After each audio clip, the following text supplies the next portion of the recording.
Anterior यूवेटिस के second lecture में हम बात करने वाले हैं इसके complications, differential diagnosis, its investigation and last one is treatment of the iridocyclitis और एंटीरियर यूवेटिस। अभी तक हम लोगों ने पिछले लेक्चर में एंटीरियर यूवेटिस के डेफिनेशंस, इसकी aetiology and its symptoms and sign के बारे में हम लोगों ने अभी तक देखा था। तो आगे हम एंटीरियर यूवेटिस के कॉम्प्लिकेशंस की बात करें तो एंटीरियर यूवेटिस के कॉम्प्लिकेशन की बात करें तो इसके कॉम्प्लिकेशन में फर्स्ट ऑफ ऑल क्या आता है, देखिए तो फर्स्ट वन इज कैटरैक्ट की बात करते हैं। अगर कैटरैक्ट की बात करें तो कैटरैक्ट क्या होता था, जो हमारी ये एंटीरियरली हमारी आइरिस प्रेजेंट होती है, अगर iris anterior capsule of the lens से चिपक जाए और चिपकने की वजह से क्या हो जाएगा, साइनेकी का फॉर्मेशन होगा और इस साइनेकी के फॉर्मेशन की वजह से हो सकता है कि फर्दर कॉम्प्लिकेशन और ये कैटरैक्ट कॉज करता है। अब जो सेकेंड कॉम्प्लिकेशन की बात आता है वो क्या होता है, सेकेंडरी ग्लोकोमा। सेकेंडरी ग्लोकोमा की बात करें तो ये मेनली क्या होता है, ये दो तरीके का हमें देखने को मिलता है। First one is early stage glaucoma and second one is late stage glaucoma देखने को मिलता है। अगर हम अर्ली स्टेज ग्लोकोमा की बात करें तो अर्ली स्टेज ग्लोकोमा क्या होता है, ये एक्टिव फेज ऑफ एंटीरियर यूवेटिस में देखने को मिलता है। क्यों मिलेगा, एक्टिव फेज ऑफ एंटीरियर यूवेटिस होगा तो यहाँ हाइपरेमिया की वजह से जो भी एक्सुडेट रिलीज होंगे, ये एक्सुडेट क्या करेंगे, हमारा ये ट्रेबेकुलर मेसवर्क होता है, यहाँ से क्या होता है, एक्वस ह्यूमर का ड्रेनेज होता है एंटीरियर चैम्बर से। तो क्या करेंगे, ये जो भी एक्सुडेट्स होंगे, जो भी डेब्रीज होंगी, वो क्या करेंगे, यहाँ आके डिपॉजिट होंगी। अगर ये डिपॉजिट होंगी तो क्या करेंगी, ये ब्लॉकेज करेंगी किसका, ट्रेबेकुलर मेसवर्क का। अगर ब्लॉकेज की वजह से क्या हो जाएगा, जो भी ड्रेनेज हो रहा होगा वो धीरे धीरे ब्लॉक होने लगेगा। तो ब्लॉकेज की वजह से ड्रेनेज ड्रेन नहीं हो पाएगा तो क्या होगा, यहाँ का प्रेशर राइज करेगा और due to the increase intraocular pressure it may lead to the glaucoma.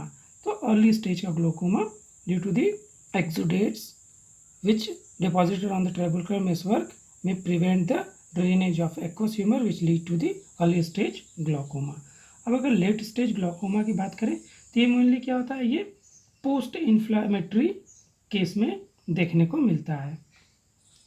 ये क्या होता है, मेनली प्री इन्फ्लामेटरी केस में होता है, जबकि ये पोस्ट इन्फ्लामेटरी केस होता है। पोस्ट इन्फ्लामेटरी मीन्स ये क्रोनिक केस में होगा, क्रोनिक केस में होगा। इसमें क्या होता है, प्यूपिल क्या होती है हमारी, ये हमारा प्यूपिल वाला एरिया हो गया। यहाँ पे क्या हो गया, आइरिस अगर ये इसका मार्जिन अगर आइरिस का क्या करे, यहाँ पे स्टिक होके और क्या करे, पोस्टीरियर साइनिकी फॉर्म करे। तो पोस्टीरियर साइनिकी के फॉर्मेशन की वजह से क्या हो सकता है, यहाँ पे इंट्राऑक्यूलर प्रेशर राइज करेगा। राइज करने की वजह से हो सकता है कि सेकेंडरी ग्लोकोमा और लेट स्टेज ग्लोकोमा डेवलप हो सकता है।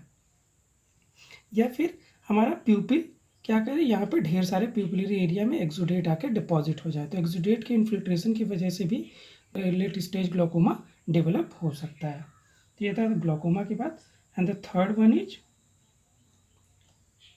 साइक्लाइटिक मेम्ब्रेन। तो साइक्लाइटिक मेम्ब्रेन की बात करें तो ये होता है, ये मेनली लेंस, ये हमारा लेंस हो गया। लेंस के जो पीछे वाला एरिया होता है, लेंस के जो पीछे वाला एरिया होगा, यहाँ पे क्या होगा, एक्सुडेट्स का डिपोजिशन होगा। एक्सुडेट की डिपोजिशन की वजह से लेंस के पीछे तो क्या होता है, ये पोस्टीरियर साइनिकी कॉज करता है और प्लास्टिक टाइप ऑफ आयरिडोसाइक्लाइटिस कॉज करता है। इसकी वजह से क्या होता है, साइक्लिटिक मेम्ब्रेन का फॉर्मेशन होता है। And the fourth one is choroiditis, क्या कोरोडाइटिस क्यों होगा, it may be develop in prolong case of the iridocyclitis. ठीक है, अगर कोई क्या है, प्रोलॉन्ग्ड केस है, लंबे समय से किसी को बीमारी बनी हुई है, तो उस केस में हमें ये देखने को मिलता है। And the fifth one is retinal complications. Retinal complications क्या क्या देखने को मिलेंगे आयरिडोसाइक्लाइटिस की वजह से। अब अगर डिजीज़ किसी की एक्यूट फेज की है और वो क्या हो गई, एक्यूट फेज की, तो उस केस में ज़्यादा रेटिनल कॉम्प्लिकेशन देखने को नहीं मिलते हैं। अगर डिजीज़ लंबे समय तक परसिस्ट कर रही है तो वो क्या हो सकती है, वो अगर इन्वॉल्वमेंट तो इस एरिया का है, पर ये क्या हो सकता है कि ये पोस्टीरियरली मूव करके रेटिनल लेयर को भी इन्वॉल्व कर सके। अगर रेटिनल लेयर को इन्वॉल्व करती है तो क्या देखने को मिल सकता है हमें, तो रेटिनल क्या क्या कॉम्प्लिकेशंस होंगे, सिस्टोइड मैकुलर एडिमा देखने को मिल सकता है एंड मैकुलर स्कार देखने को मिल सकता है एंड मैकुलर होल भी देखने को मिल सकता है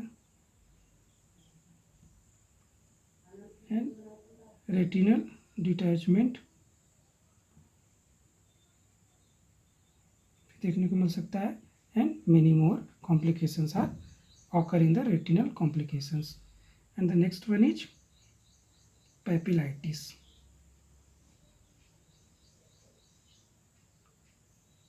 तो अगर पेपिलाइटिस की ओर देखें तो इसमें क्या होता है, it may be associated in severe cases of आइरिडोसाइक्लाइटिस.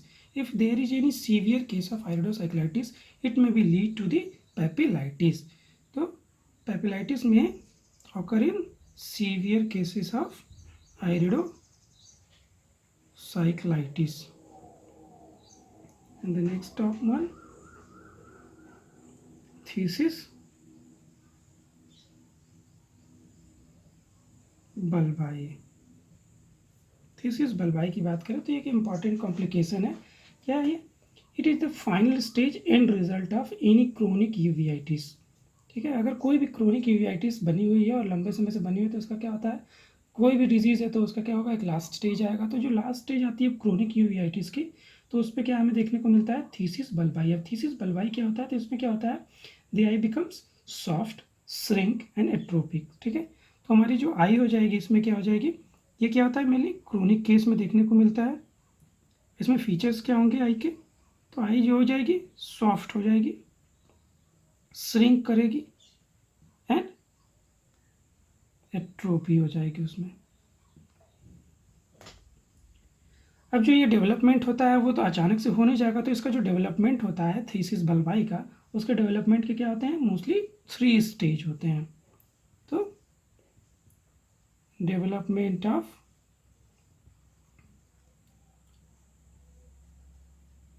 Thesis bulbi have 3 stages. Now let's see about the stages of the thesis bulbi.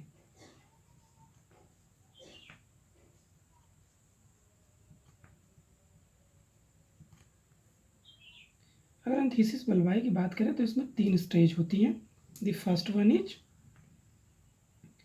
Stage of atrophic bulbi without shrinkage. यानी एट्रोपी इसमें हो जाएगी लेकिन कोई श्रिंकेज नहीं होगा. तो एट्रोपिक बल्बाई विदाउट श्रिंकेज की बात करें क्या होता है, तो ये इनिशियल स्टेज ऑफ थीसिस बल्बाई के केस में देखने को मिला. अगर क्रोनिक यूवीआइटिस किसी पेशेंट को, आइरिडोसाइक्लाइटिस या यूवीआइटिस है किसी पेशेंट को, तो उस केस में क्या हो सकता है, अगर जब क्रोनिक केस हो जाएगा एंड स्टेज जब पहुंचने वाले को, तो उसमें जो शुरुआती लक्षण मिलेंगे, क्या मिलेंगे हमको, सिम्टम्स होंगे इसमें. ये शुरुआत में जो थीसिस बल्बाई का केस आएगा तो इनिशियल स्टेज में तो एट्रोफी हो जाती है लेकिन कोई श्रिंकेज नहीं देखने को मिलता है. तो इसमें क्या होगा, इनिशियल स्टेज में देखने को मिलता है. इसमें क्या होगा, मोस्टली लॉस ऑफ द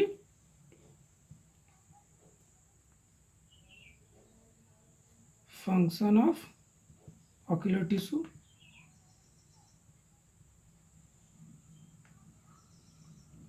अब ये ऑक्यूलर टिश्यू का फंक्शन का लॉस हो जाएगा. ठीक है, तो ये क्यों होता है, मोस्टली ये मोस्टली होता है कंटिन्यूड इन्फ्लामेशन और न्यूट्रिशन के लैक की वजह से. तो due to the lack of nutritional support and due to the continuous inflammation it lead to the functional loss of the ocular tissue. It mostly occur in the initial stage of the phthisis bulbi. अब इस stage में क्या क्या features हमें देखने को मिलेंगे, तो अगर इसके स्टेज की फीचर्स की बात करें तो शेप ऑफ जो ग्लोब होगा, यानी जो हमारी आईबॉल होगी, इसका जो शेप होगा क्या होगा, मेंटेन रहता है.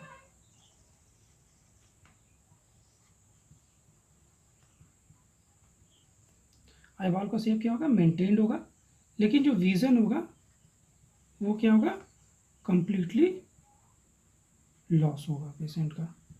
ठीक है, विजन कंप्लीटली लॉस्ट हो जाता है. लेंस जो होगा उसमें चेंजेस आ चुके होंगे और कट्रैक्ट कंडीशन देखने को मिलेगी हमें इसमें लेंस में. एंड जो रेटिना होगी उसमें क्या हो सकता है, रेटिनल कॉम्प्लिकेशंस हो जाएंगे, तो उसमें रेटिनल डिटैचमेंट देखने को मिल सकता है. एंड एट्रोपिक चेंजेस देखने को मिल सकते हैं इसमें। और इंट्राऑक्यूलर प्रेशर जो होगा इसमें, तो इन्फ्लामेटरी कंडीशन है, तो इन्फ्लामेटरी कंडीशन तो इसमें क्या हो जाएगा, एक्सुडेट का रिलीज होगा, एक्सुडेट रिलीज होंगे तो क्या करेंगे, ब्लॉकेज करेंगे, तो it may lead to the raised intraocular pressure. अब अगर हम इसके सेकेंड स्टेज की बात करें, तो सेकेंड स्टेज होती है क्या, ये stage of atrophic bulbi with shrinkage.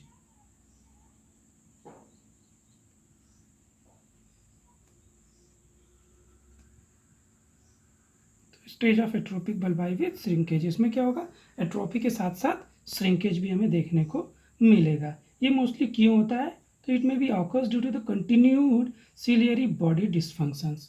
तो सिलियरी बॉडी हमारी ये वाला रीजन है, ये सिलियरी बॉडी के कंटिन्यूड डिस्फंक्शन की वजह से क्या हो जाता है, हमें एट्रोपिक बल्बाई और विथ श्रिंकेज देखने को मिलता है। तो it may be occurs due to the continued ciliary dysfunction.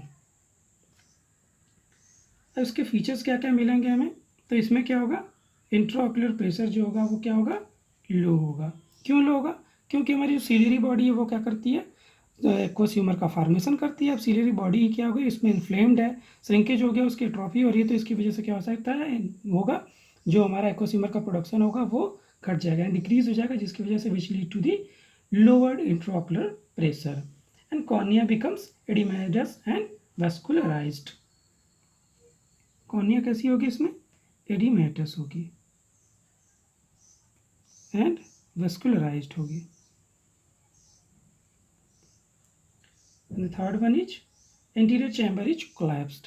अब इंट्राऑक्यूलर प्रेशर यहाँ का क्या हो गया है, बहुत ही कम हो गया है, ठीक, due to the decreased intraocular pressure the anterior chamber में भी गेट कोलैप्स्ड। एंटीरियर चैम्बर में get collapsed. And the next one is eyeball becomes smaller and square shaped, ठीक। तो अब इंट्राऑक्यूलर प्रेशर क्या हो गया, कम हो गया, एक्वस ह्यूमर प्रोडक्शन ही हो रहा है और बाकी सारी चीज़ें श्रिंक कर गई हैं, ट्रॉफी हो रही है, तो आईबॉल हमारी क्या हो सकती है, छोटी हो सकती है। ये था second stage. And the third stage कौन सी होती है, stage of atrophic bulbi with disorganisation.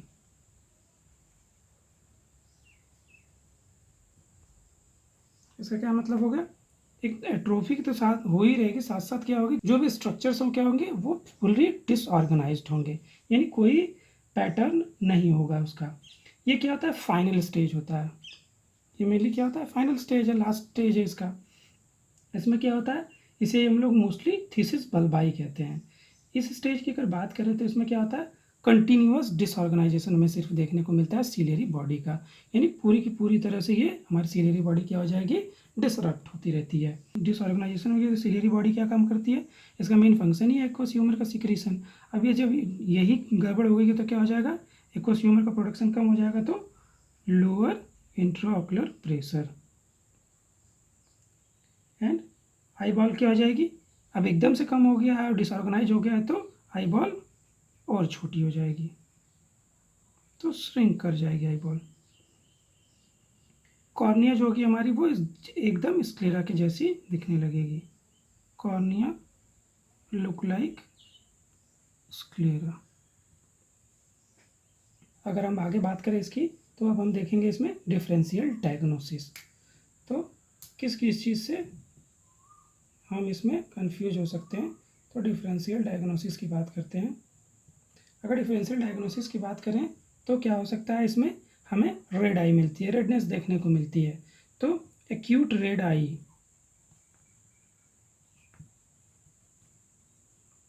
Acute red आई क्या किस किस केस में देखने को हमें मिल सकती है, तो ये क्या हो सकता है, एक्यूट रेड आई क्या कर सकते हैं, हमको डिफ्रेंशिएट करने की ज़रूरत है other causes of the red eye से, स्पेशली किस किस केस में, किससे किससे, तो एक्यूट कंजेस्टिव ग्लोकोमा से एंड एक्यूट कंजक्टिवाइटिस से।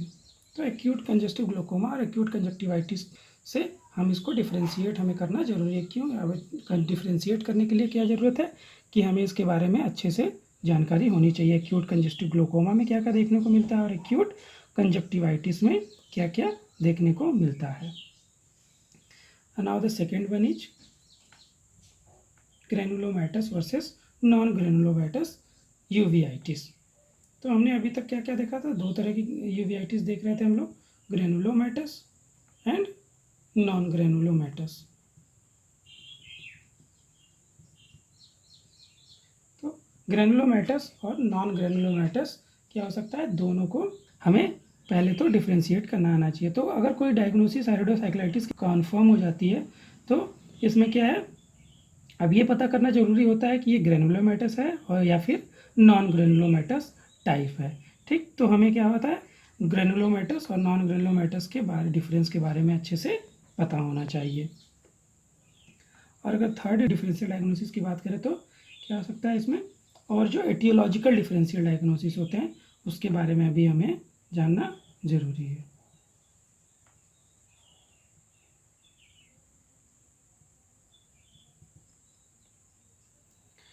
Now let's come on the investigation part. Investigation की बात करें तो इन्वेस्टिगेशन लिखने से पहले या बताने से पहले पेशेंट को क्या करना जरूरी है? फुल ऑक्यूलर सिस्टेमिक एग्जामिनेशन, ठीक है, करना ज़रूरी है, ताकि ऑक्यूलर डिफेक्ट्स और सिस्टेमिक जो भी प्रॉब्लम्स है उसके बारे में हमें पूरी की पूरी अच्छे से डिटेल इंफॉर्मेशन मिल जाए, जिसके बेसिस पे हम उसे इन्वेस्टिगेशन के लिए भेज सकें। तो हमें क्या होता है, पहला क्या क्या कराएंगे? हेमाटोलॉजिकल इन्वेस्टिगेशन की बात करें तो हेमाटोलॉजिकल इन्वेस्टिगेशन की बात करें तो इसमें क्या कराएंगे हम? पेशेंट का टीएलसी और डीएलसी, ताकि कोई इन्फ्लेमेशन हो बॉडी में तो उसको हम डिटेक्ट कर सकें। ठीक है, उसके बाद क्या कराएंगे पेशेंट का हम? ईएसआर। ईएसआर क्या बताता है हमें? ये कोई अगर क्रोनिक इन्फ्लेमेटरी कंडीशन बॉडी में है तो उसकी वजह से उसे हम ईएसआर से पता कर पाएंगे। उसके बाद क्या कराएंगे? पेशेंट का blood sugar to detect diabetes mellitus and blood uric acid. किस लिए? ताकि कोई गाउट या गाउट की वजह से कोई इन्फ्लेमेटरी कंडीशन सस्पेक्ट करने के लिए उस केस में कराएंगे ब्लड यूरिक लेवल। उसके बाद आता है सीरोलॉजिकल टेस्ट करवाते हैं सिफिलिस के लिए, टॉक्सोप्लाज्मोसिस के लिए। तो सीरोलॉजिकल टेस्ट कराएंगे पेशेंट का क्या क्या डिटेक्ट करने के लिए? Syphilis, toxoplasmosis, histoplasmosis. उसके बाद क्या करेंगे पेशेंट का? Second, urine examination. Urine examination किस लिए करेंगे? WBC, पस सेल्स एंड RBC और UTI को रूल आउट करने के लिए कराएंगे। And the third one is stool examination. Patient को क्या करेंगे? स्टूल एग्जामिनेशन के लिए भेजेंगे, ताकि कोई सिस्ट या हुआ तो किसी पैरासिटिक इन्फेक्शन हो तो उसमें सिस्ट और हुआ डिटेक्ट करने के लिए। उसके बाद last one is radiological investigation. Radiological investigation किस चीज़ के लिए कराएंगे? चेस्ट टेस्ट कराएंगे पैरानेजल साइनसिस के लिए और जॉइंट्स पेन के लिए और लंबर स्पाइन डिजीजेस के लिए हम करवाएंगे। CT स्कैन कराते हैं पेशेंट का। CT स्कैन किस लिए कराएंगे? थोरैक्स रीजन का, तो कोई सार्कोइडोसिस का केस तो नहीं है उसको डिटेक्ट करने के लिए, और MRI भी कराते हैं ज़रूरत के केसेस में। उसके बाद last one is skin test. Skin test किस किस चीज़ में? ट्यूबरक्लोसिस के केस में करा सकते हैं, सार्कोइडोसिस के लिए करा सकते हैं, टॉक्सोप्लाज्मोसिस के लिए करा सकते हैं, लेप्रोमिन टेस्ट करा सकते हैं लेप्रोसी के लिए, और बैकेट डिजीज़ के लिए पैथोलॉजी टेस्ट करा सकते हैं। तो ये था इन्वेस्टिगेशन हमारा। And the next now come on the treatment part. Treatment part की बात करें तो इसमें हम दो तरह की थेरेपी देते हैं पेशेंट को। First one is non specific, second one is specific therapy. ठीक, तो पेशेंट को नॉन स्पेसिफिक और स्पेसिफिक थेरेपी देंगे। पहला क्या है? नॉन स्पेसिफिक की बात करते हैं हम लोग। तो नॉन स्पेसिफिक में देखें तो क्या देंगे हम? पहला लोकल थेरेपी देते हैं पेशेंट को। लोकल थेरेपी किसकी देंगे? तो लोकल थेरेपी में साइक्लोप्लेजिक ड्रग्स देते हैं पेशेंट को। साइक्लोप्लेजिक ड्रग्स में क्या क्या देते हैं? तो ये क्या होती है, साइक्लोप्लेजिक ड्रग्स क्यों देते हैं पेशेंट को? तो ये क्या होती है, बहुत ही यूज़फुल होती हैं ज़्यादातर एक्यूट अगर आइरिडोसाइक्लाइटिस हो उस केस में। कॉमनली हम लोग क्या यूज़ करते हैं? 1% एट्रोपिन सल्फेट आयनमेंट यूज़ करते हैं। आयनमेंट क्यों यूज़ करते हैं? क्योंकि जो भी हमारे आई ड्रॉप्स होते हैं, आई ड्रॉप्स का जो 80% पार्ट होता है वो एब्जॉर्ब होकर सिस्टेमिक सर्कुलेशन में चला जाता है, जबकि जो 20% हिस्सा होता है वही हमारा ऑक्यूलर सर्कुलेशन में रहता है। तो हमारा क्या है कि अगर हम एट्रोपिन को हाई डोज में देते हैं तो क्या होता है, पूरा पूरा एब्जॉर्ब करके पेशेंट के सिस्टेमिक सर्कुलेशन में जाएगा और ये टॉक्सिसिटी कॉज कर सकता है। इस वजह से हम ज़्यादातर प्रीफर करते हैं क्या, लोकल थेरेपी में ऑइंटमेंट। तो 1% एट्रोपिन सल्फेट का आई ऑइंटमेंट देते हैं, या फिर अगर कोई सीवियर केस है तो उसमें 2 से 3 टाइम्स ड्रॉप भी दे सकते हैं। अगर किसी पेशेंट को एट्रोपिन से एलर्जी है या फिर कोई और दिक्कत है तो उस केस में हम इसको अवॉइड करेंगे और इसकी जगह अदर साइक्लोप्लेजिक ड्रग्स देंगे, जैसे कि होमेट्रोपिन 1% एंड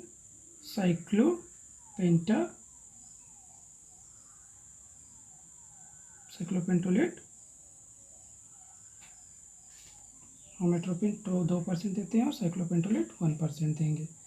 ठीक, पेशेंट को देंगे 3 से 4 बार आई ड्रॉप के फॉर्म में ताकि वो इंस्टिल करे।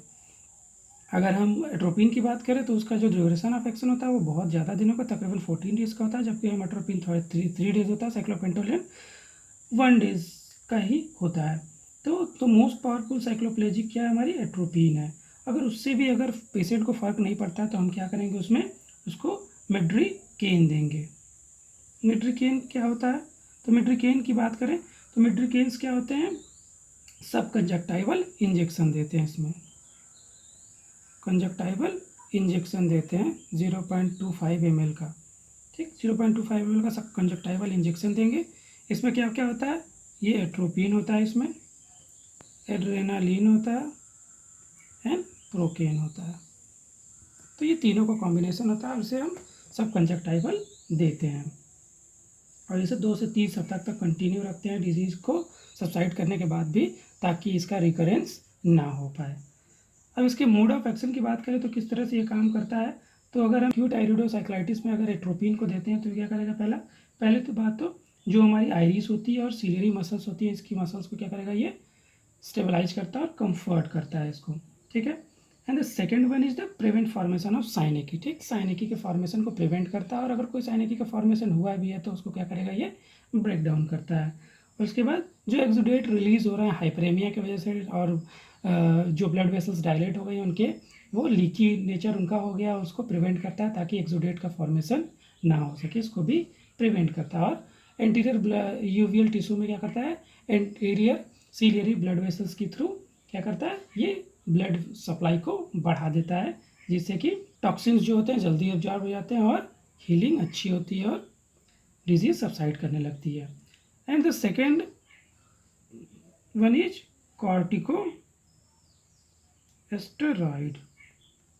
तो दूसरा क्या प्रेफर करते हैं हम लोग, कॉर्टिकोस्टेरॉइड। कॉर्टिकोस्टेरॉइड क्यों प्रेफर करते हैं, क्योंकि इनका एंटी इन्फ्लेमेटरी नेचर होता है और ये एंटी एलर्जिक भी होते हैं और साथ साथ एंटी फाइब्रोटिक भी होते हैं। तो एंटी इन्फ्लेमेटरी है तो ये इन्फ्लेमेटरी प्रोसेस को बढ़ने नहीं देंगे, पेशेंट को पेन ज़्यादा नहीं होगा और बाकी दिक्कतें नहीं होंगी। और उसके साथ साथ एंटी एलर्जिक होता है, तो अगर एलर्जिक यूवाइटिस है तो वो उसमें भी ये हेल्प करेंगे।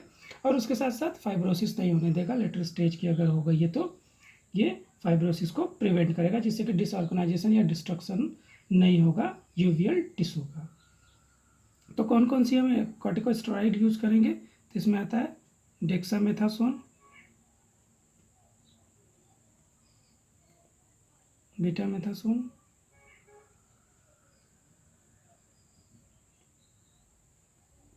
हाइड्रोकार्टिसोन एंड प्रेडनिसोलोन देते हैं पेशेंट को। ये प्रिस्क्राइब करते हैं पेशेंट को। कॉर्टिकोस्टेरॉइड जब भी पेशेंट को हम प्रिस्क्राइब करते हैं तो हमें क्या होता है, एक सुपरविज़न रखना इस पर ज़रूरी होता है। तो हम इसको आई ड्रॉप के फॉर्म में दे सकते हैं, ऑइंटमेंट के फॉर्म में दे सकते हैं, या फिर सबटेनस इंजेक्शन के फॉर्म में इसको दे सकते हैं। उसके साथ साथ ब्रॉड स्पेक्ट्रम एंटीबायोटिक्स भी देते हैं। इसका कोई खास रोल तो नहीं होता है ब्रॉड स्पेक्ट्रम एंटीबायोटिक्स का, लेकिन इनको हम कॉर्टिकोस्टेरॉइड के साथ मिक्स करके देते हैं ताकि ये कवर दे सके, कोई बैक्टीरियल इन्फेक्शन हो तो या फिर बैक्टीरियल ग्रोथ हो उसको ये प्रिवेंट कर सके।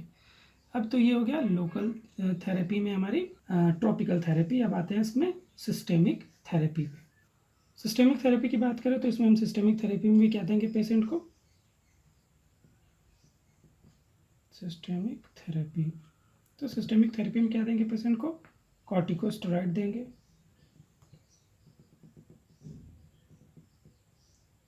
कॉर्टिकोस्टेरॉइड क्या देंगे हम पेशेंट को, पेशेंट की जो भी कंडीशन होगी, जिस तरह की भी उसकी सीवियरिटी होगी उसके हिसाब से कॉर्टिकोस्टेरॉइड प्रेफर करेंगे। मोस्टली क्या करते हैं, प्रेडनिसोलोन को प्रेफर क्या करते हैं हम लोग 60 to 100 मिलीग्राम के हिसाब से पेशेंट को प्रेफर करते हैं। डेक्सामेथासोन या फिर अदर जो होती हैं बीटामेथासोन, इनको भी इसी क्वांटिटी में प्रेफर करते हैं। इसमें डेली थेरेपी भी दे सकते हैं या फिर हम अल्टरनेट डे थेरेपी दे सकते हैं या फिर वीक और इंटरवल पे भी थेरेपी दे सकते हैं। और इसके बाद इसको हम लोग टेपर्ड करके रिड्यूस करेंगे इसके डोज को। उसके बाद आता है non steroidal anti inflammatory drugs भी देते हैं पेशेंट को।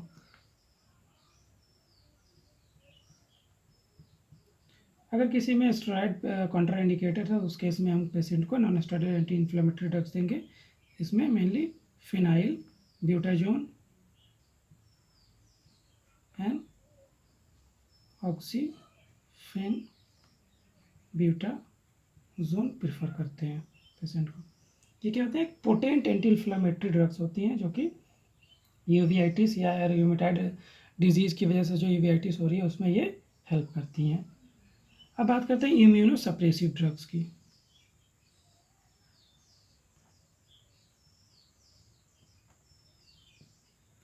तो इम्यूनो सप्रेसिव ड्रग्स कौन कौन सी होती हैं और किस में देंगे, तो ये मेनली एक्सट्रीम कंडीशंस में देते हैं हम यूवीआइटिस के। बहुत ज़्यादा सीवियर केस है तो उस केस में हम इसमें देंगे। और जब अगर सब कुछ फेल हो गया है, अगर कोई दवाई काम नहीं कर रही है, उसमें इसमें हम इसको देते हैं और उस पर सुपरविज़न हमेशा रखते हैं। हेमाटोलॉजिकल इन्वेस्टिगेशन कराते रहते हैं पेशेंट का। तो इसमें क्या क्या दे सकते हैं पेशेंट को, साइक्लोफॉस्फामाइड आ सकती है। Fourth one is azithromycin.